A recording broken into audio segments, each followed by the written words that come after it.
Hi guys, welcome back to our channel. So right now we are in Nikko in Tochigi in Japan, and tonight we're spending one night in Nikko and we are sleeping in this Airbnb, and it's basically an old-ish Japanese house, so it's really well maintained. So let's check. We will show you how it is. So this is the entrance door, which is a bit unusual because it's transparent, right? And it's not so secure. You just press that tiny lock and that's it. And then you have the entrance here where you leave your shoes. So as you can tell, we left our shoes here, and then you can take sleepers on the side. So yeah, this is the entrance. It's quite simple. So this is really classic for Japanese houses. I think more like old Japanese houses or have such like entrance. Usually it's a lot smaller nowadays, but this is an old house. So on the left, sorry, we're starting with the bedrooms. I think like a lot of people can sleep here. Tonight we're only 4, but they really made it huge. So those are 2 beds, which I think tonight we're sleeping just 2 people here, but I'm pretty sure you can fit 4 people easily. And here they put screens because it's on this street side.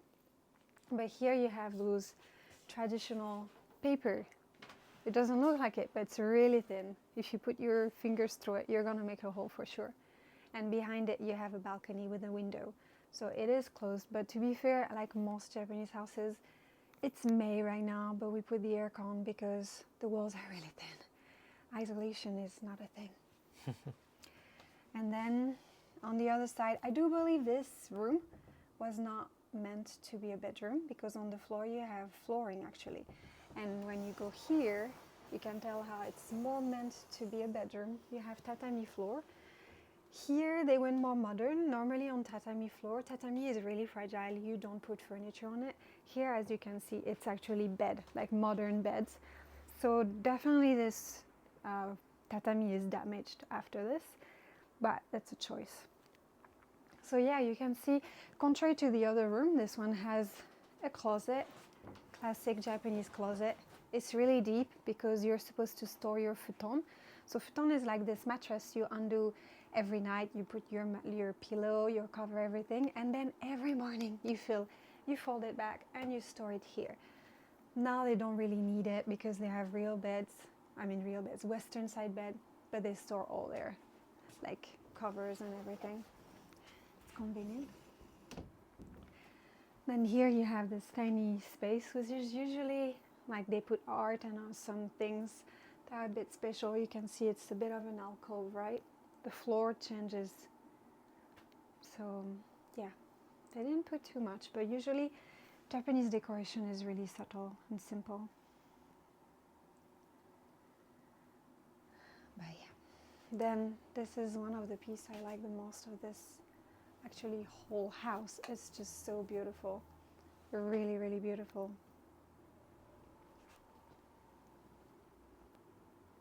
Can we open them or? Yeah, I think so. I think there's nothing. Oh, there's nothing inside. It looks fairly recent, honestly. This is definitely not vintage. You can see the wood inside. It's really beautiful. This must cost quite a bit. So yeah. Then you have a makeup. Yeah, they table. have a tiny makeup table. This is really cute. Also, those 2 rooms have doors. What about the art there? Do you know anything about it? Oh, this art? Not really for this one, but they are really traditional paintings. I'm not sure. They look like these are classic, right? Yeah. Those 3 so you see there's there. There's this painting technique in Japan. We call it a stamp, usually in English, I think, and in Japanese is ukiyo-e.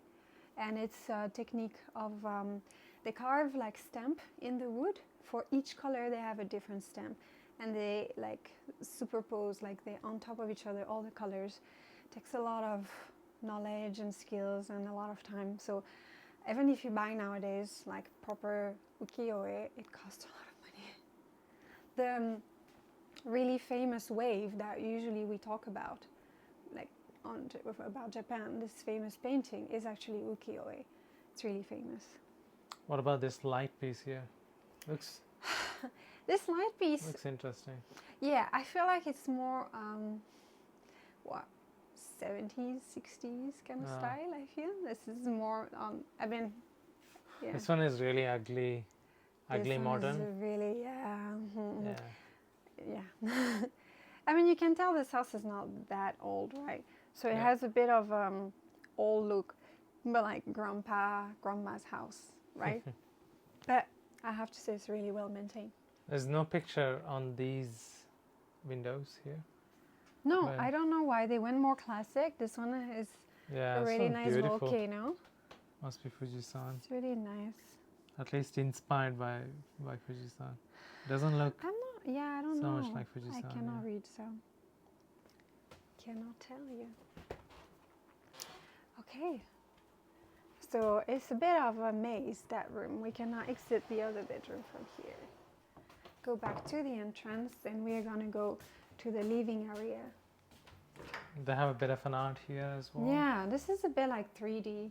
There's a lot of fabric on it. Yeah. It's kind of cool. It's like samurai. What's this? Also a Fujisan looking thing. Fujisan looking thing. Yeah, it's really red, isn't it? I feel like we usually represent Fujisan more in like blue. White isn't and it? blue. Blue and white. This is the living room. So there's this big table, and this table we actually discovered is a kotatsu. So kotatsu is those, usually they're like smaller, but now they do like table height. They have like heat under, like I don't know how you call this, but like heat. Yeah, the induction. Yeah, and normally you have a cover, which is why we didn't do it, because we couldn't find the cover. This whole top goes away, and you put a cover on it, you put the top back, and you put the cover on your knees, and then all the area under is hot. Yeah. It's really nice. They often represent people falling asleep under this in winter. It's really lovely. Then this is funny, I think they changed what was, I'm pretty sure, supposed to be closed, maybe in the past or something. It's definitely not meant to be a TV stand, but it's quite perfect, isn't it? See. Actually, it is, yeah. There's an art piece just behind, but yeah, it's not. Oh, you're right. It's not Yeah, take it out. that's funny.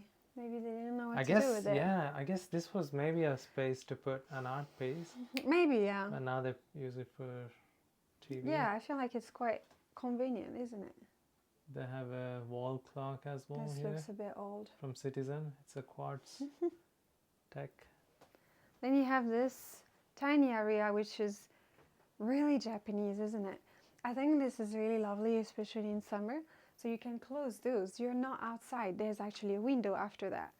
And this one, you can actually close it. And I think in summer, it's nice. You can close those shoji, right? And then you open the windows, and you can be really like nice on the side of your house. I guess those old houses, like, you know, Japanese summers are really, really hot. But those old houses, they are really made for those summers. So a lot of those different doors slides to open, and the wind is supposed to pass through the house. So it's supposed to naturally cool the house. Now, of course, Japanese houses are not made like that, so we cannot survive without the aircon on, isn't it? But those houses are naturally made to fight those hot summers. The summer obviously are getting hotter and hotter, but they were already hot in the past. So they already knew how to deal with all this and create all this wind circulation, right? Will naturally cool down all those spaces. And those are made, usually paper is really thin, so that cool air can come in, but the insects cannot.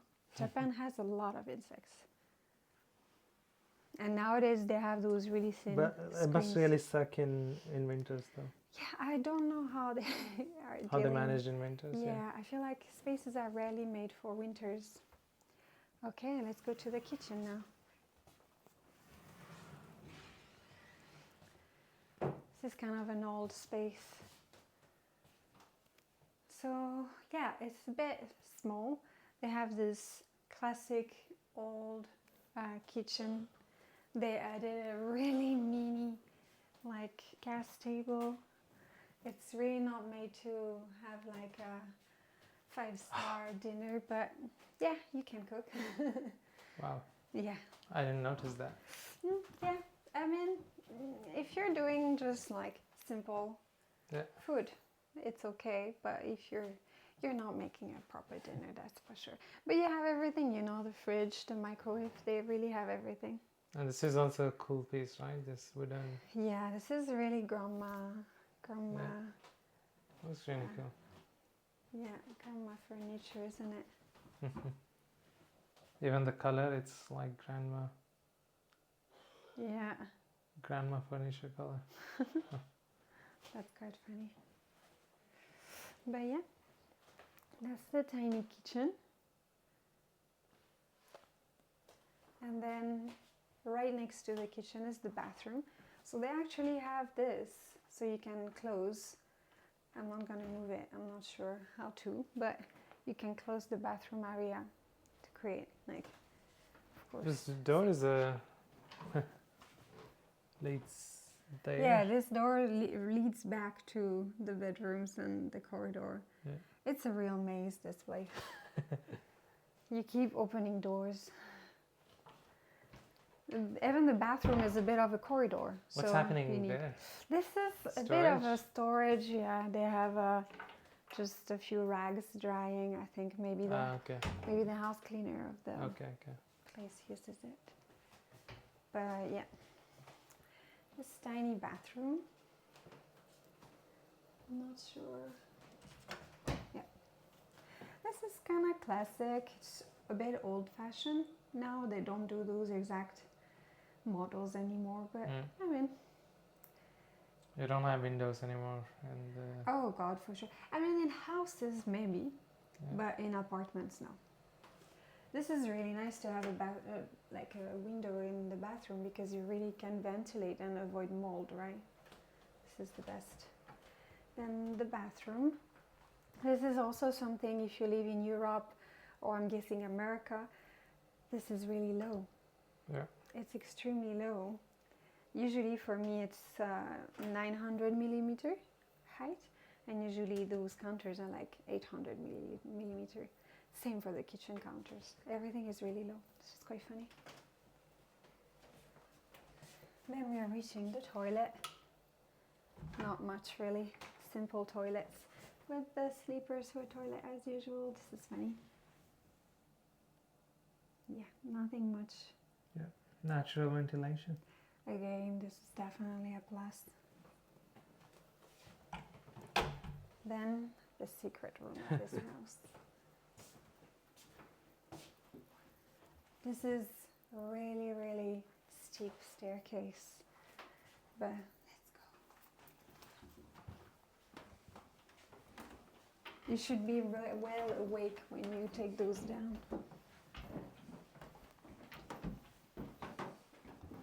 It's almost like going into a ghost house now. Please don't say that. But then here, there's a room here, but it's this only one for you staff. cannot access. Yeah. Then there's a tiny, it's really not well lit, so it's hard to see. There's a tiny, I'm guessing geisha painting, something.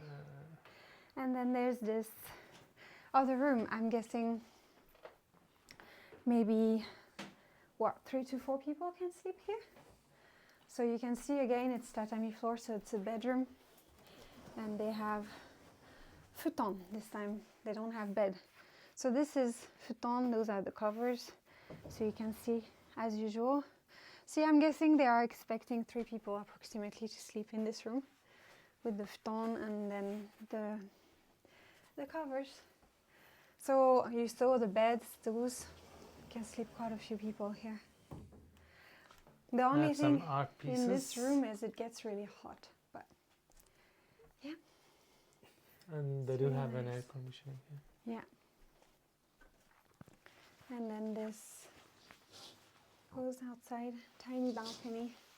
Oh, there is, okay. Really small, you cannot access, they blocked it actually. Oh, really? But yeah, this is basically the room tour. This is also an interesting light piece. A bit vintage as well. But everything is so well maintained, I have to say. Those old houses are, when I entered today, the first time. I was kind of worried because, you know, sometimes those old houses, they are a bit grandma-y, they smell bad, and they're not so well kept, let's say. But this one is really nice. Everything is well maintained. They made modern what needed to be modern. Honestly, I really highly recommend. And if you don't know Nikko well, it's actually an expensive place to be. Like sleeping here is not cheap, right? That's why we are sleeping in this Airbnb rather than a hotel. Also, right now it's Golden Week. So if you don't know, Golden Week is a week that is usually around end of April, beginning of May in Japan. And everything goes pricey because most Japanese are on holidays.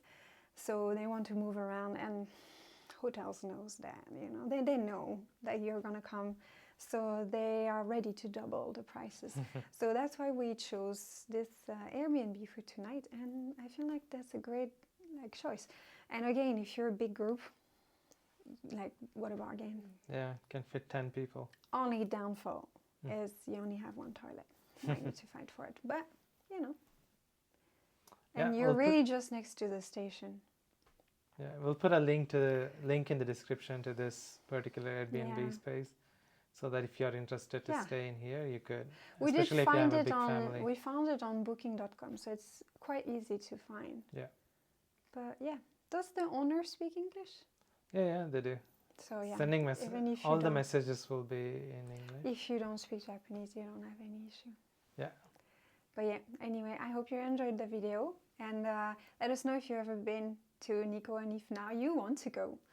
But bye, see you in another video.